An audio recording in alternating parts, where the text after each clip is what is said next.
ভুয়ো অ্যাকাউন্ট খুলে মন্ত্রীর নামে অপপ্রচার। তৃণমূল কর্মীর স্বামীর সঙ্গে নাম জড়িয়ে অপপ্রচার, সঙ্গে শ্রীরামপুর থানার আইসির বিরুদ্ধেও অপপ্রচার।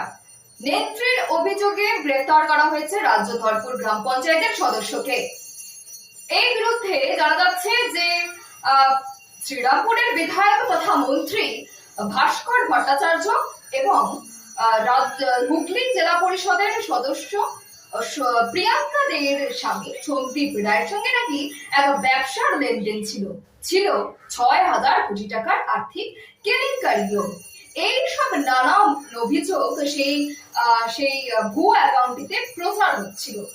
এর সঙ্গে নাম জড়িয়ে গিয়েছিল শ্রীরামপুর থানার আইসি বাপি রায়েরও। জানা যাচ্ছে যে শ্রীরামপুর থানার আইসি বাপি রায়ের নামেও নানান ধরনের অপপ্রচার সেই অ্যাকাউন্ট থেকে চালানো হচ্ছিল। এই অ্যাকাউন্টের নাম ছিল হরিপদ পাল। এই হরিপদ পাল নামে অ্যাকাউন্টে থেকেই এই সব কাণ্ড করা হচ্ছিল। বলছি, নিজের দলের নেত্রীর বিরুদ্ধে এরকম লিখলেন কেন? হ্যাঁ,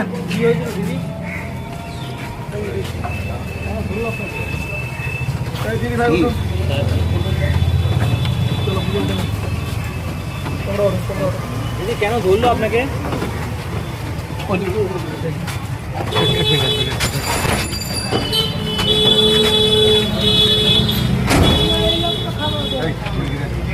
দাদা এরকম লিখলেন কেন নিজের দলের লোকের বিরুদ্ধে?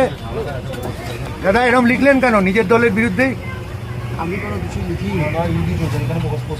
তাহলে এটা ভুল। দাদা আমার কোনো দাদা লেগে যাবে, দাদা একটু সরবেন। ফেসবুকে একটি অ্যাকাউন্ট থেকে আপনার নামে কুরুচিকর মন্তব্য করা হচ্ছে, আপনার ৬,০০০ কোটি টাকার সম্পত্তি। মাত্র ৬,০০০ কোটি টাকা, ওরা আর একটু বাড়িয়ে দিলে তো ভালো হতো। ৬০-৫০ হলে আমি তো একটু খুশি হতাম যে যাক আমার অনেক সম্পত্তি তাহলে আছে কোথাও।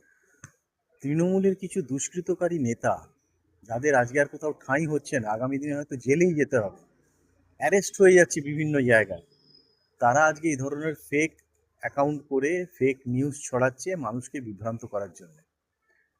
তো ৬,০০০ কোটিটাকে ৬০,০০০ কোটি বললে আমি আর একটু খুশি হতাম, সংখ্যাটা আর একটু ভালো লাগতো।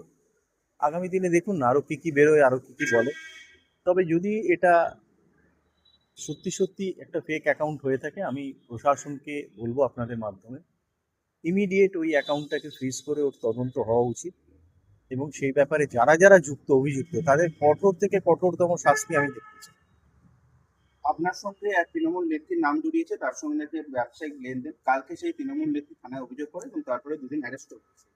তো স্বাভাবিক, আমার সঙ্গে ব্যবসায়িক লেনদেন থাকলে তারা ডকুমেন্ট প্রডিউস করুক, দরকার হলে কোর্টে গিয়ে জানাক কবে থেকে আমি তাদের সঙ্গে যুক্ত।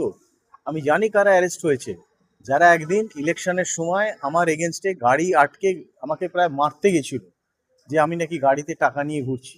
সেই গাড়ি আমি ওই অবস্থায় ইনভেস্টিগেশন করিয়েছিলাম, পুলিশ এবং যারা আদার্স আধিকারিক ছিল তাদেরকে ডেকে এনে, যে গাড়ির মধ্যে কিছু পাওয়া যায়নি।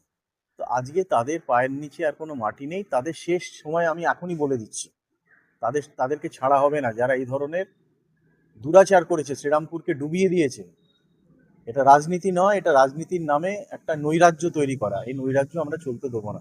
প্রশাসন অনেক শক্ত, সে তার নিজের মতন আইনের যা ব্যবস্থা আছে সেই অনুযায়ী হবে।